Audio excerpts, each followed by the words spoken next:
veo algo, lo aviento en las redes sociales y no entiendo el impacto que va a tener. No crean que se monetizan millonadas, o sea, porque mucha gente, son muy pocos los que de verdad monetizan un dineral. La gente sube lo que les venga en gana y además hablan con una seguridad acerca de temas que desconocen completamente. Cuando tú llegas a TikTok, lo primero que te dicen es tú tienes que decir con la seguridad es que sabes de lo que estás hablando, güey. O sea, yo les vengo a decir la neta, y ya, sueltas tu tema, ¿no? Si dice, el perfil dice coach de vida, life coach, corran, huyan de esa pinche gente. Lean. ¿Quieren escribir o lean? No hay otra. De verdad, no hay otra. Si tú no lees y no entiendes cómo la gente cuenta grandes historias, ¿no? Todo el mundo dice, no, es que qué librazo, ¿no? Pues sí, pues sigue leyendo librazos para que un día tú puedas escribir medianamente bien. Creo que ese tipo de escritores siempre han existido. Ahora, quizás, como tú dices, hay más facilidad, o sea, sí, de hacer algunas cosas. Siempre van a existir, pero evidentemente no van a perdurar, ¿no? Sí. O sea, el trabajo no se sustenta por sí solo y al final del día se va a diluir, ¿no? Esos libros van a dejar y se van quedando los de a de veras. Esa es la verdad. Los que de a de veras escriben cosas relevantes. Hola a todos, nuevamente en su podcast Lookout. Hoy tenemos un gran invitado de lujo, Filiberto Cruz Monroy, escritor, reportero. Muchas gracias por aceptar la invitación el día de hoy. Y pues nada, vamos a estar platicando de cómo es comunicar hoy en día. Hoy, después de este mar de los últimos 10 años de redes sociales, hoy tenemos un reportero para que nos explique cómo se cuentan las historias. Filiberto, muchas gracias por estar hoy. Gracias por invitarme, Cristian. Gracias a ti por pensar en mí para platicar algunas historias o para contar un poco de cómo percibimos, ¿no?, el mundo de la comunicación. Sí, la realidad es que hoy el ejercicio que queremos hacer es prácticamente que nos platiques cómo es contar historias. Tú hablas mucho de tu back como escritor, de que tú aprendiste a contar historias de las vivencias policíacas y todo lo que ha pasado, de transcribir de lo que hacía tu papá, ¿no? Entonces, ahorita que todo el mundo nos hemos subido a las redes sociales y queremos contar historias o prácticamente contamos nuestro día a día o prácticamente el famoso storytelling del día de hoy, pero la realidad es que a veces no llegamos a transmitir esto que se tiene que hacer, ¿no? Y prácticamente para, como decías antes de entrar, si sabes contar en historias, sabes vender, sabes hacer muchas cosas, ¿no? Entonces, si nos puedes dar una perspectiva tuya de cómo es comunicar hoy en día. Sí, bueno, mejor primero yo creo que empiezo contándoles sí, un poco cómo percibo yo el mundo de la comunicación actualmente. Y es un mundo que se ha fragmentado, ¿no?, por el tema de las redes sociales y ahora pues tenemos comunicación en medios tradicionales, como puede ser un periódico, como puede ser una revista, como puede ser la radio, la televisión, y tenemos luego toda esta serie de herramientas que nos proporcionan las redes sociales, y hay maneras de comunicar diferentes en plataformas. Entonces no es lo mismo hacer un reel para TikTok que hacerlo para Instagram, sí, o subir un post para Facebook, ¿no? O sea, cada uno tiene un lenguaje un poquito diferente. Pero lo que sí creo que sigue siendo lo mismo y siempre va a ser lo mismo, no va a cambiar nunca, es lo que al final como seres humanos nos interesa. Claro. ¿Y qué nos interesa a todos? A todos los seres humanos, a todos. Que nos cuenten un buen chisme. Es así, es una buena historia. Y desde que el hombre utiliza el lenguaje, desde que adquirimos esta capacidad para comunicarnos a través del lenguaje, lo que hacemos es contarnos historias. Y nos apasionamos por las historias. Y antes, cuando no teníamos la tradición escrita, teníamos la tradición oral, y nos íbamos contando historias de generación en generación alrededor del fuego, cuando había momentos de ocio. Y así se fueron creando pues todas las leyendas que conocemos y que hasta la fecha siguen existiendo, ¿no? Sí. Todas las leyendas. No solo en México, sino en todo el mundo, ¿no? En todas las... Tenemos a los mayas, tenemos a los mexicas, tenemos a los celtas, ¿no? Sí. A los etruscos. Toda la gente hacía eso. Y al final del día seguimos haciendo lo mismo. Claro. Lo que nos interesa es que nos cuenten una buena historia. Y para contar una historia, Hay muchas maneras diferentes de hacerlo. Okay. Hay muchas maneras. Yo recuerdo que la primera vez que me cayó el 20, que una historia no necesariamente tenía que ser lineal. ¿Esto qué significa para la gente que nos ve, que nos escucha? Una historia lineal es una historia que tiene un principio, un medio, o le llamamos nudo, que es el problema, ¿no? Ese es el problema de la historia, la parte medular, la desatamos y llegamos a un final. No, cuando yo vi, me acuerdo, Pulp Fiction, en México se llamaba la película Tiempos Violentos, de Quentin Tarantino, entendí que las historias no tienen principio ni final ni en medio, sino que se pueden contar desde donde tú quieras. O sea, a partir del momento en que a ti te llame la atención, desde ahí la puedes contar. Y eso te da un poder, creo que, interesante para poder interactuar con las distintas audiencias a las que quieras llegar, ¿no? Claro. Y ya, digamos que con la chamba del día a día, pues yo soy reportero, he sido periodista toda mi vida, te da la posibilidad de detectar en distintas historias por dónde la quieres agarrar. Entonces, a lo mejor hay una historia que sí tiene un principio, tiene un final como todas, pero dices, no, yo voy a empezar por el final, porque quiero ir en reversa, ¿no? Sí. Voy a empezar por en medio, pero siempre y cuando la historia sea buena. Entonces, creo que esta parte de contar historias existe, existió, existe y existirá. Y la manera en que las sepamos contar siempre va a ser un hit, ¿no? Filiberto, para generar una narrativa, ¿qué tenemos que tomar en cuenta para tener esa narrativa? ¿Qué debe ser lo esencial para generar una narrativa hoy en día? Bueno, lo principal es que la historia tienes que saber, o sea, tienes que ser una buena historia, ¿no? Sí. Cuando tú vas a escribir un cuento, por ejemplo, o una novela, y esto me lo decía mi último maestro con el que acabo de tomar clases, Carlos Martín Briceño, que es un escritor muy famoso de acá de Mérida, cuentista, que ahorita tiene, creo que hoy tiene presentaciones, tiene varias cosas. Tienes que saber cómo empieza y cómo termina. Antes de empezar. Sí. O sea, porque mucha gente piensa, no, y bueno, pues la voy escribiendo y sobre la marcha voy averiguando hacia dónde va. No, señor. Ya tienes que saber en qué acaba. Claro. Si no sabes en qué acaba, no tienes nada. Entonces tienes que conocer la historia, ¿no? Yo creo que ese es como que el primer. El gran punto. Luego, la segunda, pues es tener las habilidades o las herramientas para poder desarrollar esa historia. Si vas a escribir, pues tienes que saber escribir.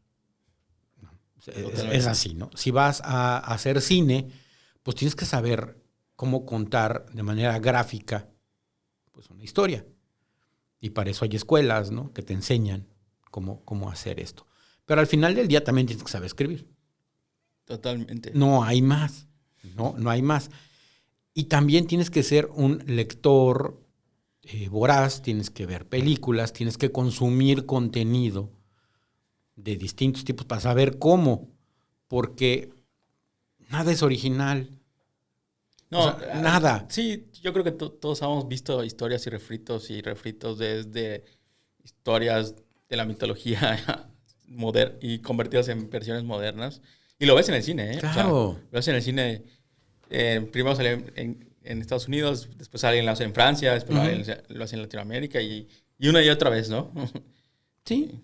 O sea, nadie estamos descubriendo el hilo negro. Y es muy importante que tú te retroalimentes de todo esto. Y entonces ya los chicos, por ejemplo, cuando me toca dar a mí alguna conferencia o algo, lo que les pido es que no van a poder expresar nada si no consumen nada primero. No hay manera. No hay manera. Y hay que leer, y hay que ver, y hay que descubrir. Y en esa medida uno va a poder despertar esa creatividad y alguna idea original se te va a ocurrir, aderezada con todas esas otras influencias, ¿no? Que vas teniendo a través de la vida. ¿Cómo vas estableciendo esta narrativa para que genere ese interés hoy en este mundo tan volátil y donde cualquier chisme, desde lo común hasta algo que puede ser un poco más trascendente? Es que yo creo que todo puede ser trascendente. Okay. Todo. El tema es qué le ofrezco yo a la gente. Por ejemplo, si tenemos no sé, un caso de un apuñalamiento, ¿no? Entre una pareja. Y yo en mi Twitter, bueno, en mi ex ahora, saco la foto de la persona muerta, apuñalada, y nada más le pongo fulanito de tal, apuñaló a la señora tal, y bla, bla, bla, y ya, se acabó. Pues estoy contando algo, ¿no? Sí. Estoy contando algo. Pero no estoy aportando absolutamente nada a nada. Simplemente estoy diciendo un hecho. Y ya. Y ese tweet va a tener, o ese post, va a tener éxito. ¿Por qué? Porque estoy subiendo una foto sangrienta. Por el morbo. Exactamente. Pero si yo soy un poquito más responsable, soy más inteligente, me pongo a investigar quién era la señora, quién era el señor, cuáles eran los problemas que tenían, cuál es la situación cultural, social que los rodea en el lugar en donde viven. Entonces, puedo reflejar una situación que a lo mejor muchas otras personas estén experimentando. Y entonces ya no se trata solamente de un apuñalamiento, ¿no? Sino de todo un entorno. Cuento la historia de por qué terminó en esa desgracia. Ahí es donde ya entramos a la etapa donde la narrativa tiene que entrar en la empatía, que es lo que estás... Sí. Lo estamos a llevar a ese punto, ¿no? Que por lo que leí de lo que has estado haciendo y en una de las... De hecho, en una de las conferencias donde has estado, hablabas de la empatía que tiene que generar una historia, ¿no? En ese sentido estricto, si una historia no tiene empatía con lo que estás hablando, no transmite, ¿no? Sí, bueno, primero tienes que respetar a las personas a las cuales estás escribiendo, claro. O respetar sus historias, digamos, ¿no? Entender que son seres humanos, pueden ser seres humanos que tengan, porque muchos dicen, bueno, ¿cómo puedes empatizar con un asesino serial? Por ejemplo, cuando escribes o con, bueno, no es que uno esté de acuerdo en lo que hace, ¿no? Tratas de entender por qué llegó a ese extremo y escribir desde allí. Y también, en el caso de las víctimas, lo mismo, ¿no? No sobrepasar ese límite, ¿no? Y entender que una víctima no la puedes estar revictimizando y ser muy cuidadoso con ese lenguaje. Pero el tema de cómo lograr que una historia o que un chisme que parece tan bobo, tan tonto, se convierta en una buena historia, depende, yo creo que de la capacidad de investigar de la persona, ¿no? Y en el caso del periodismo, ¿no? De investigar y de comunicar. Pero si no eres periodista, no tienes que investigar. Porque muchos dicen, yo no soy periodista. Pues no, entonces invéntate la historia alrededor de ese chisme. Pero que es una muy buena historia. Invéntatela. Está bien, porque vas a escribir un cuento, no importa. Entonces tomas un hecho que es real y lo conviertes en ficción. Pero le das un contexto. Okay. Y entonces cuentas una historia que a todos nos encanta escuchar, una buena historia. A todos. ¿No? ¿Por qué llegaron allí?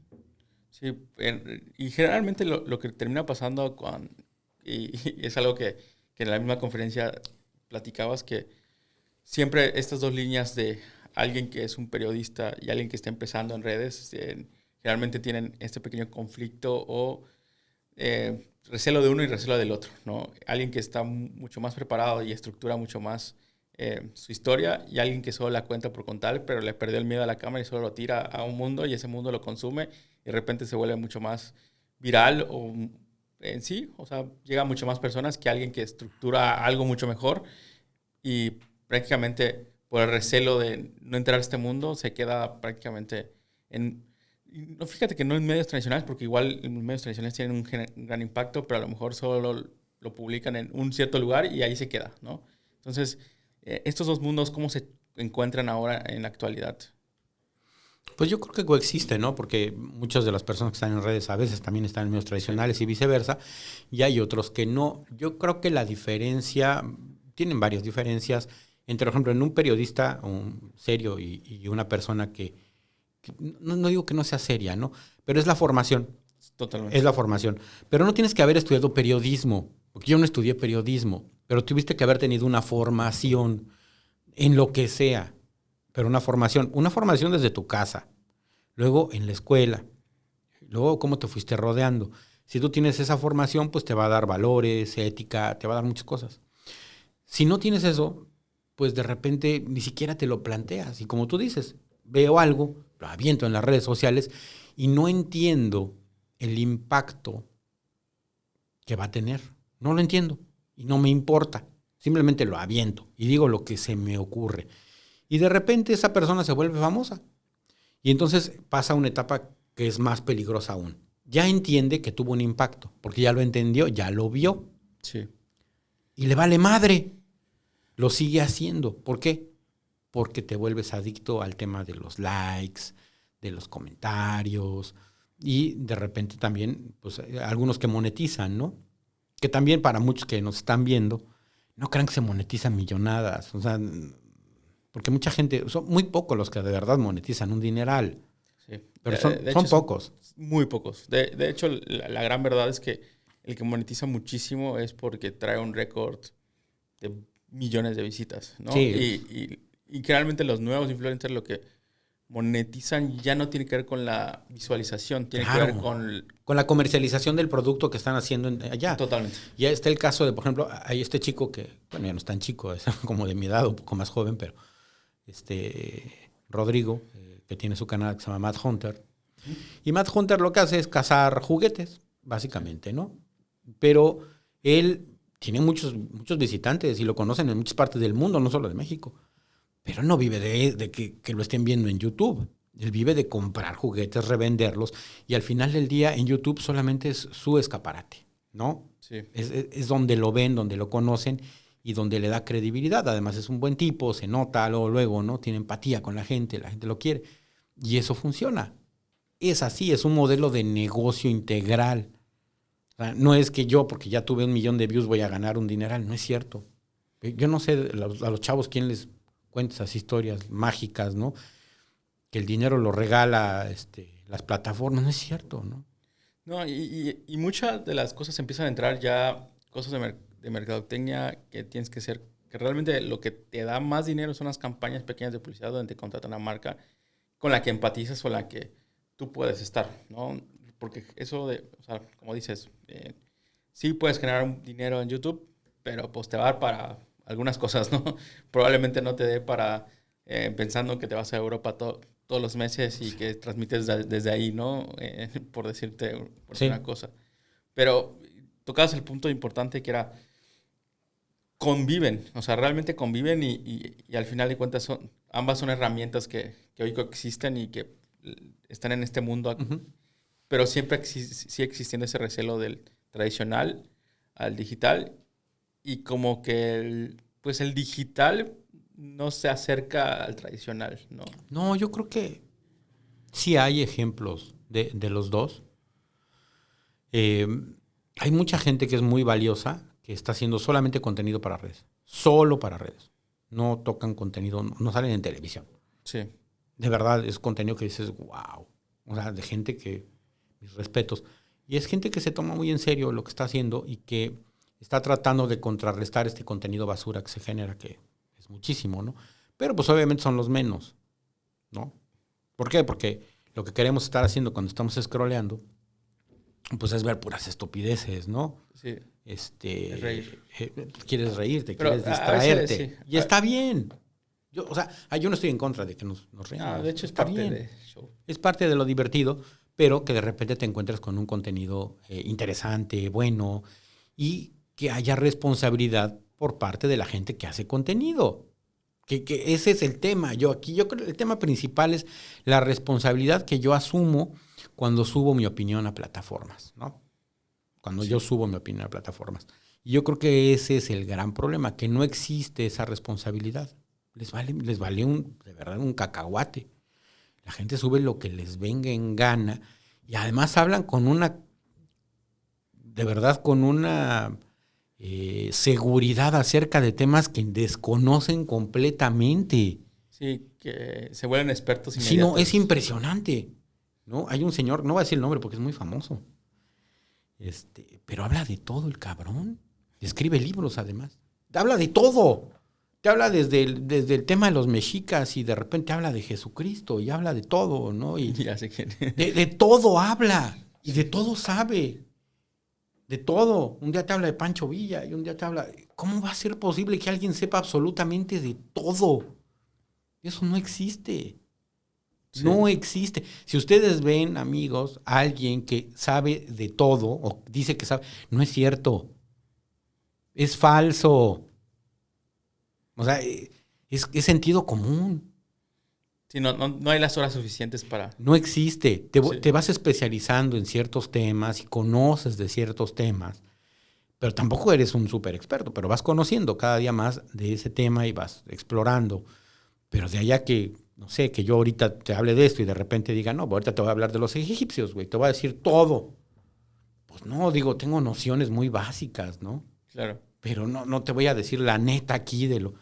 Pero ese es el discurso. Cuando tú llegas a TikTok, lo primero que te dicen es tú tienes que decir con la seguridad es que sabes De lo que estás hablando. de lo que estás hablando, güey. O sea, yo les vengo a decir la neta de y ya, sueltas tu tema, ¿no?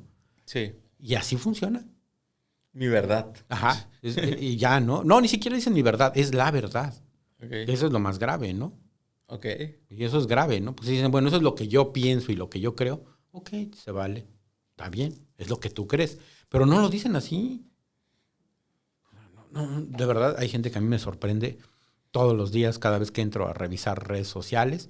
Y hay otros que me divierten muchísimo y que de verdad, por ejemplo, hay alguien que es un tipo que se dedica a hacer puras estupideces y es el tipo más divertido y que me cae muy bien, Xurxo, que es influencer español, Sí. y Xurxo Carreño, ¿no?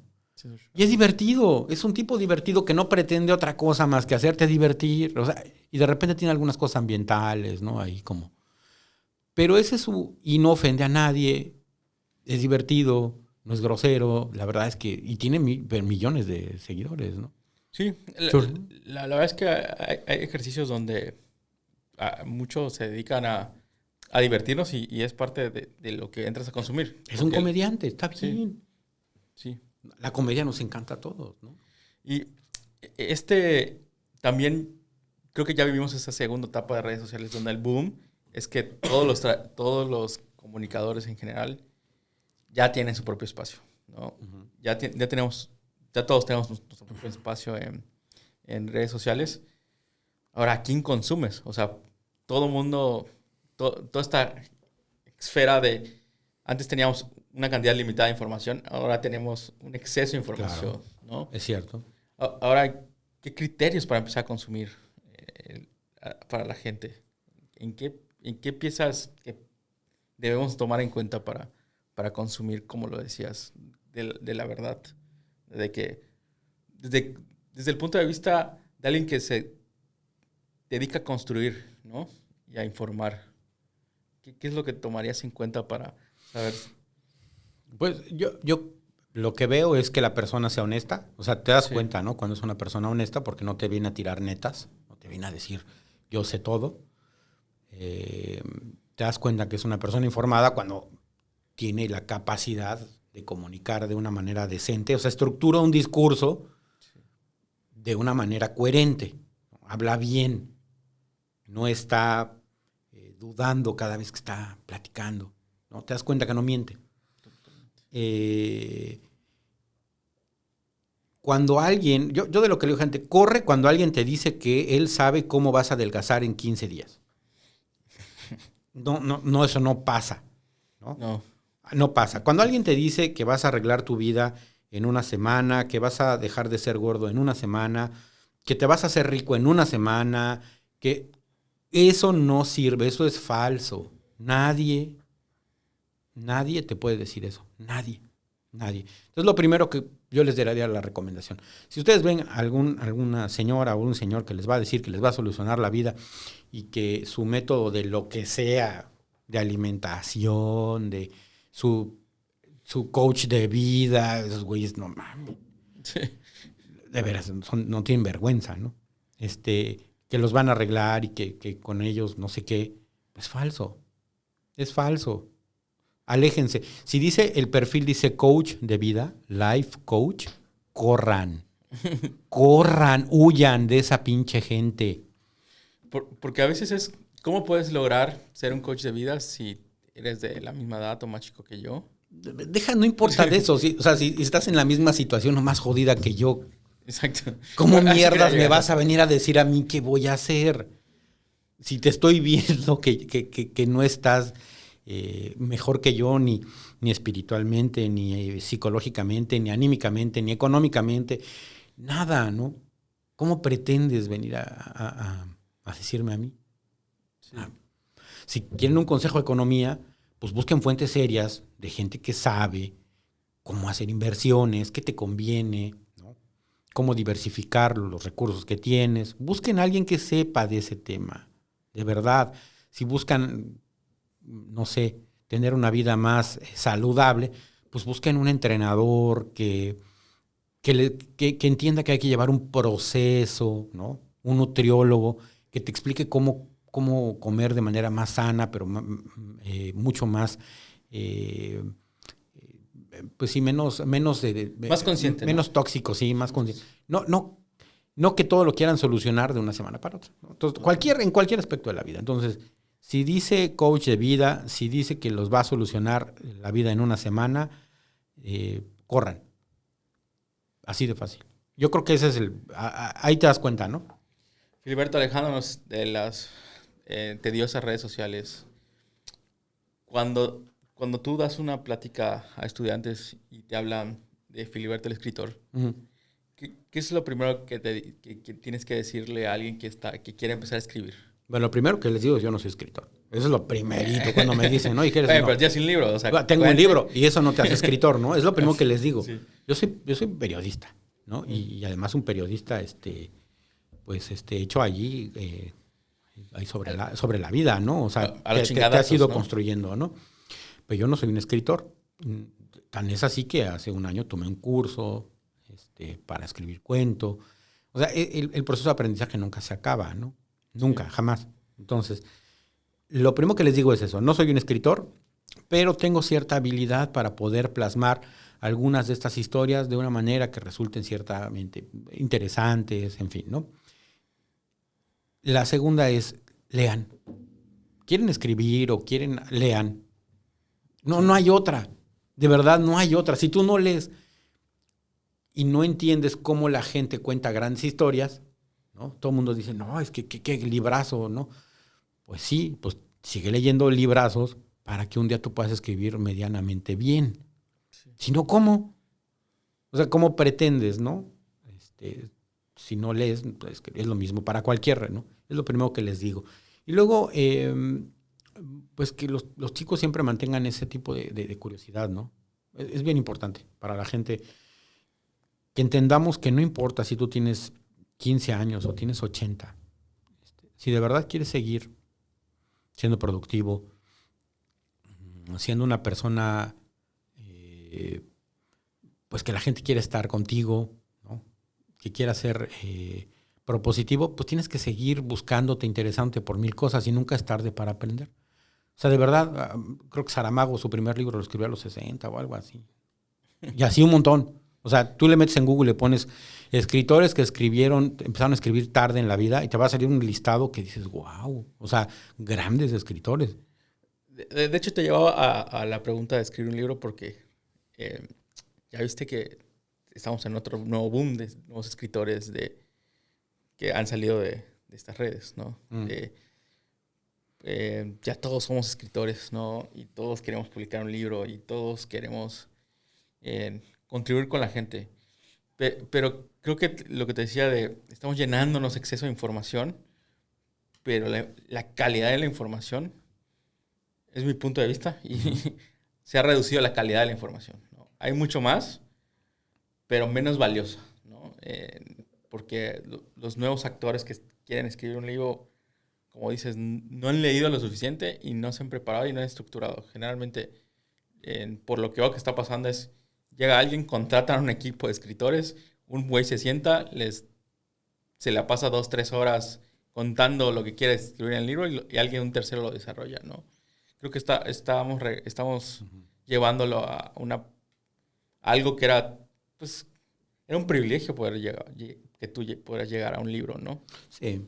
Y hoy es una vanidad llegar a un libro, ¿no? Sí, eso siempre ha existido con el tema de los políticos, por ejemplo, ¿no? Sí. O sea, a mí siempre me sorprendía y escuchaba a algún político desde chavo y pues no sabían hablar el baboso y de repente resultaba que tenía un libro, ¿no? Sí. Y después entendí que hay una cosa que se llama escritores fantasma, así se llama, ese es el nombre que se le asigna en la industria editorial. A mí el año antepasado me marcaron para ser escritor fantasma de una política. Al final del día no prosperó la propuesta, ¿no?, económica. Bueno, yo no estaba de acuerdo.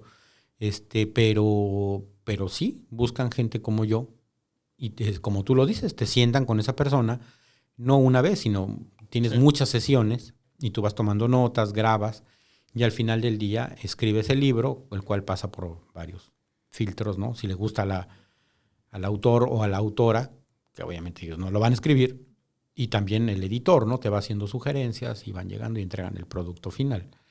Pero bueno, obviamente pues, se trata de libros que son para vender. Porque siempre han existido libros basura, ¿no? ¿Y por qué? Pues porque son los que más venden. En cualquier editorial, los libros que más venden son los libros de autoayuda. Sí. En todas. O sea, tú date una vuelta, por ejemplo, al Sanborns. Sí, los primeros que están allí son de autoayuda, ¿no? Y además con títulos siempre... Rompe, logra. Sí, siempre es como algo que llame mucho la atención, ¿no? De primer momento. Y así es como funciona, son los libros. Creo que ese tipo de escritores siempre han existido. Ahora, quizás como tú dices, hay más facilidad, o sea, de hacer algunas cosas. Siempre van a existir, pero evidentemente no van a perdurar, ¿no? Okay. O sea, el trabajo no se sustenta por sí solo y al final del día se va a diluir, ¿no? Esos libros van a dejar y se van quedando los de a de veras. Esa es la verdad. Los que de veras escriben cosas relevantes. Esos son los que se van a quedar. En cualquier ámbito, ¿no? Puede ser en la literatura, puede ser en poesía, puede ser en... Que bueno, no conozco un poeta que publique cosas banales, ¿no? O sea, puede ser un muy mal poeta, pero para él es muy relevante lo que está escribiendo. Y eso es diferente. Entonces tiene un valor. Porque sí puede ser muy malo, o un chavo que escriba cuento o novela, puede ser muy malo. Pero para él no lo hace por ganar dinero, lo hace porque de verdad le apasiona por lo regular. Son estas personas que escriben estos otros libros, ¿no? Que sí, pues lo hacen por dinero y porque las editoriales ganan más así. Sí. Así funciona, porque las editoriales también están en una situación muy compleja, ¿eh? Muy compleja. ¿Quién consume libros? Casi nadie. Sí, yo estaba viendo una estadística que ahorita este boom ha regresado a las librerías. De hecho, las librerías estaban en peligro de extinción y yo creo que se cambió el formato. Se volvió unas librerías mucho más comerciales, las que conocemos ahora todo el mundo. Sí, la Gandhi, ¿no? Es mucho más bonita. Y lo ves porque están abriendo las mismas librerías dentro de centros comerciales. Entonces dices, oye, pues antes se alejaban o querían ser completamente un spot fuera de lo tradicional. O sea, fuera de lo excesivamente comercial, ¿no? Pero creo que las editoriales se han dado cuenta también de que estos pequeños influencers y estos pequeños emprendedores y estos nueva gente mediática quiere sacar algo y están publicando mucho más, ¿no? Claro. Están publicando mucho más. No sé si las copias o el número está generando mucho más ventas, pero por lo tanto están publicando mucho más libros, ¿no? No se gana dinero. Digo, si la gente tiene alguna duda de si va a ganar dinero escribiendo un libro, de una vez yo le quito la duda, no va a ganar. No va a ganar a menos de que usted venda, no sé, 100,000 ejemplares de su libro, lo cual es verdaderamente... Bueno, sería usted Stephen King. O sea, no hay manera, ¿no? Es muy complicado, no cualquiera. Es lo mismo que los youtubers y esto. O sea, solo una cantidad así de este tamañito de gente gana dinero escribiendo libros. La gran mayoría no ganamos nada. Amor al arte. Después pues, solamente lo escribes porque lo escribiste, ¿no? Y alguien te lo publicó y pues ahí ganas, pero una cosa de nada, ¿eh? Una cosa de nada. Hay un poquito más de dinero ya si el libro trasciende a formatos de streaming. Claro, sí. De HBO, o Paramount, a Netflix. ¿Qué es lo que justamente lo que me estaban diciendo? A veces mucha gente publica un libro de un cuento o de una buena historia esperando que llegue a otra plataforma, ¿no? O sea, que llegue Claro. al cine, que llegue al teatro, que llegue a... Lo que pasa es que todas las cosas que están a menos de que sean realities, todo lo que está allí, o sea, pues cualquier película, todo fue un libro primero. Esa es la verdad. Entonces todos voltean a ver qué se está publicando y qué libro se puede convertir en un formato visual. O sea, ¿cuántos años pasaron desde que se escribió, por ejemplo, El Señor de los Anillos, hasta que se logró llevar a la pantalla? Porque era muy complicado. O sea, era tan complejo, por eso es que duró muchos años en que no llegó a la pantalla. No llegaba, hasta que alguien ya dijo, bueno, ya tenemos las herramientas técnicas para convertir ese libro en una película, y fue un quitazo, ¿no? Porque aparte es muy fiel, ¿no? Una con la otra. La verdad. Sí. Filiberto, para ir cerrando este episodio, y platícanos más de asesinos seriales en México, de tu libro, del qué estás haciendo, dónde te pueden encontrar, un poquito para que la gente entienda con quién estamos hablando. Nosotros siempre empezamos un poquito entrando de golpe al tema, pero siempre queremos hacer esta reflexión de qué estás haciendo y qué es lo que ves y qué recomendaciones haces. Claro. Bueno, sí, soy autor de un libro que se llama Asesinos Seriales en México. Ahorita está en proceso la segunda edición. Ya está lista, de hecho, no sé cuándo. Mi editorial ahora se llama Terracota. Pax Terracota. Pax es una editorial muy vieja en México, muy, muy vieja, creo que en 1917, por ahí. Okay. Es viejísima. Y tiene esta filial que se llama Terracota. Y ellos me están editando la segunda edición. La segunda edición, a diferencia de la primera, que es la que estamos teniendo aquí en la mesa, trae 3 casos nuevos. El último, el cuate todo loco de Azcapotzalco, de Iztacalco, perdón, y 2 más. Y además trae, pues, obviamente algunas correcciones, ¿no?, del libro anterior. Todavía no está disponible, pero yo creo que el próximo mes o el que viene ya tendrá que estar en librerías. Y del anterior, desafortunadamente, ya no hay. Porque lo que dices, se imprime una cantidad y ya está ahí. Sí, lo que pasa es que, bueno, en este caso la editorial mi anterior editorial, que era HarperCollins, se fue de México. Okay. Y los que estaban en librería se vendieron, y los que estaban ya guardados, cuando tú liquidas, tienes que destruir todo el material. Y bueno, yo alcancé a comprar algunos y soy el único que tiene algunos, pues ya tengo muy poquitos. Si alguien quiere, pues sí tengo algunos cuantos, no son muchos, pero bueno, con mucho gusto me encuentran en mis redes sociales, que es muy fácil encontrarme, porque está como Filiberto Cruz. O sea, no hay que buscarle mucho, ¿no? Sí. En Instagram estoy como Filiberto Cruz Monroy, y en el X estoy como @Filiberto Cruz. En Facebook me encuentras como Filiberto Cruz. En TikTok estoy como Filiberto Cruz. O sea, no hay... Generando polémica por ahí. ¿Perdón? Generando polémica por ahí, en las redes. ¿Sí? No. La verdad es que tu contenido es bien relax. Sí, no, la verdad creo que no. Sí, no te enganchas. No. Hay los que escriban cosas así la verdad es que los ignoro. No me estresan mucho. Pero sí, si están allí, me pueden encontrar. Y si quieren un libro, me lo pueden pedir. Nos ponemos de acuerdo. Si están ustedes en Mérida, que es donde yo estoy viviendo actualmente, pues con gusto los vemos en algún lugar y sin ningún problema. Y si no, pues se los hacemos llegar, ¿no? Sí. Tampoco es difícil.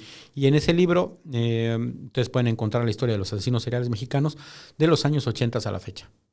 Solamente. Yo ya no me fui antes porque era una labor demasiado complicada de estudiar y de meterme a la hemeroteca. Y como bien dije, no ganas nada escribiendo un libro. Y entonces irte a la hemeroteca es irte a la Ciudad de México durante un par de meses a estar estudiando.